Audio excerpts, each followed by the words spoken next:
Matagal nang gustong kunin ng China ang Taiwan. Naniniwala kasi ang China na ang Taiwan ay isa sa kanilang mga probinsya.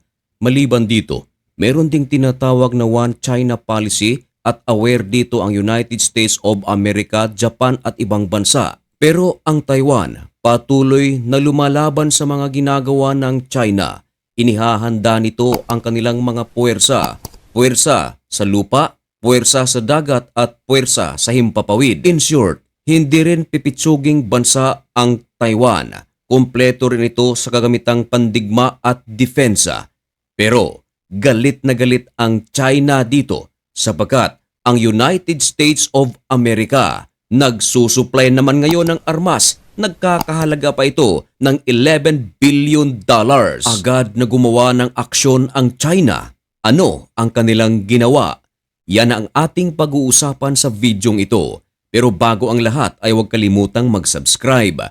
Samahan na rin ng like ang videong ito at i-click ang notification bell. Napakalaking tulong yan para sa aming mga content creators.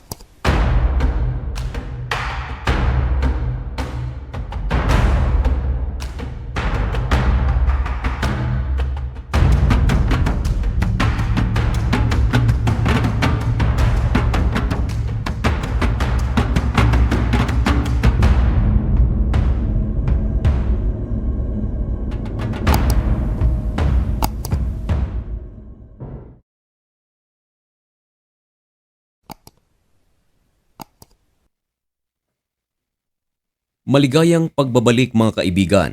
Kumusta kayong lahat? Ngayon ay December 22, 2025 at nagbabaga at napakabagong balita ang ating ihahatid sa inyo. Dako muna tayo mga kaibigan sa balitang Asia at United States of America. Ito ay tungkol mga kaibigan sa isang napakainit na tensyon ngayon sa pagitan ng United States of America, China, Japan at Taiwan. Dati nang galit na galit ang China, lalong-lalo na sa mga pahayag ng Japan tungkol sa Taiwan.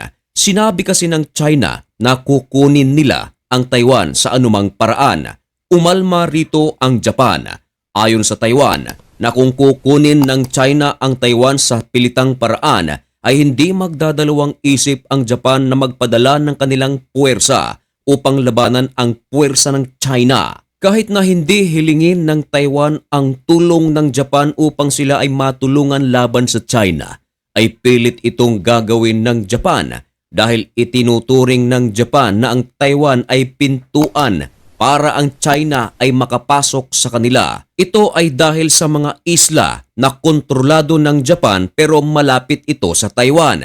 Kapag nakuha kasi ng China ang Taiwan at lagyan ito ng kanilang mga puwersa, ay madaling maatake ng China ang mga isla na kung saan doon naman inilagay ang mga radars at iba pang mga pangdigmang armas ng Japan. Kumbaga, kapag nakuha ng China ang Taiwan ay mapipilayan ang depensa ng Japan. At eto pa mga kaibigan, isa na namang ikinagalit ng China. Hindi na nga madaling makuha ng China ang Taiwan dahil sa ito ay lumalaban dahil na rin sa kanilang mga equipment ay mas lalo pa itong lumakas na siyang ikinagalit ng China. Bakit? Sapagkat ang United States of America pala palihim na nag-aarmas sa Taiwan at nagkakahalaga ito mga kaibigan na umaabot sa $11 billion. Palihim lang sana ito pero nabulgar. Ang iba sa ating mga pruweba ay ibinalita mismo ng tagapagbalita ng China. Isa riyan mga kaibigan ang Xinhua Net.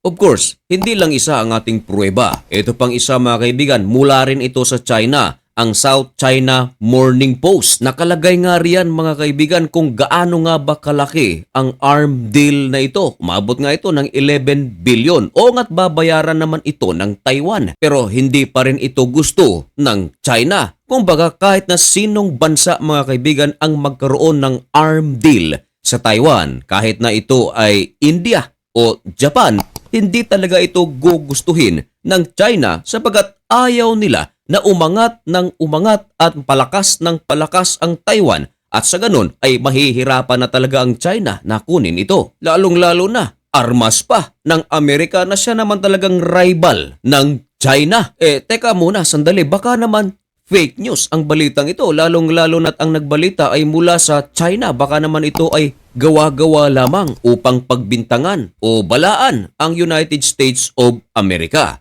Pero mga kaibigan, hindi lang mga news sites sa China ang nagbalitang ito, kundi maging ang France 24 ay ganun pa rin ang sinasabi. Mas malala pa nga dito dahil umabot pala ng $11.1 billion.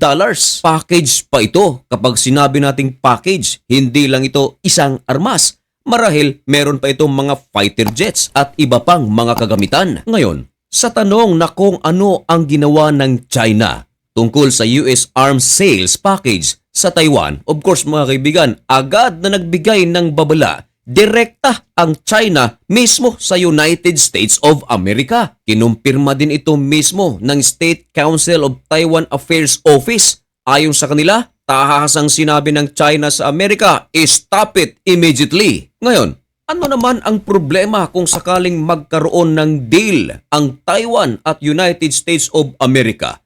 Gayong inaangkin ng Taiwan na meron silang sariling gobyerno o soberentiya. Ganon din ang United States of America, meron itong karapatan kung saan nila ibibenta ang kanilang mga armas. Ang pahayag ng China, ayon sa kanila, ang ginawa ng United States of America ay isang violation sa tinatawag na One China Principle. Dagdag pa ng China, sa halip na kanilang makuha ang Taiwan, ay mas tinutulungan pa raw ng Amerika na ang Taiwan ay maging independence. Hindi raw ito tama sabagat ang Taiwan daw ay bahagi ng China. Kinikilala naman daw ng United States of America ang One China Policy. Isa raw itong banta sa kanilang national security. Marami ang mga nagsasabi at mga pro-China na talagang ito ay isang violation. Bakit? Sabagat kung itinuturing daw ng China ang Taiwan na bahagi ng kanilang bansa, hindi ba't ang ibig sabihin ay kinakailangang dumaan muna ng ibang mga bansa bago makipag-deal sa Taiwan? Pero iba rito ang pananao ng Taiwan. Sapagat ang Taiwan, mga kaibigan, ayon sa kanila, meron silang gobyerno. Hindi sila kailangang magpaalam sa China dahil hindi naman daw sila sakop ng China. Nako mga kaibigan, matinding gulo ito. Sapagat kung hindi ihihinto ng United States of America ang kanilang pagbibenta ng mga armas sa Taiwan, malaki ang possibility na merong gawin ang China kung hindi nito aatakihin ang Taiwan, o kung aatakihin naman ito ang Taiwan, imposible na hindi naman makialam dito ang China gaya ng ating intro mga kaibigan na kahit nga hindi hilingin ng Taiwan ang tulong ng Japan ay kusa itong gagawin ng Japan. Ngayon, ang Japan naman mga kaibigan,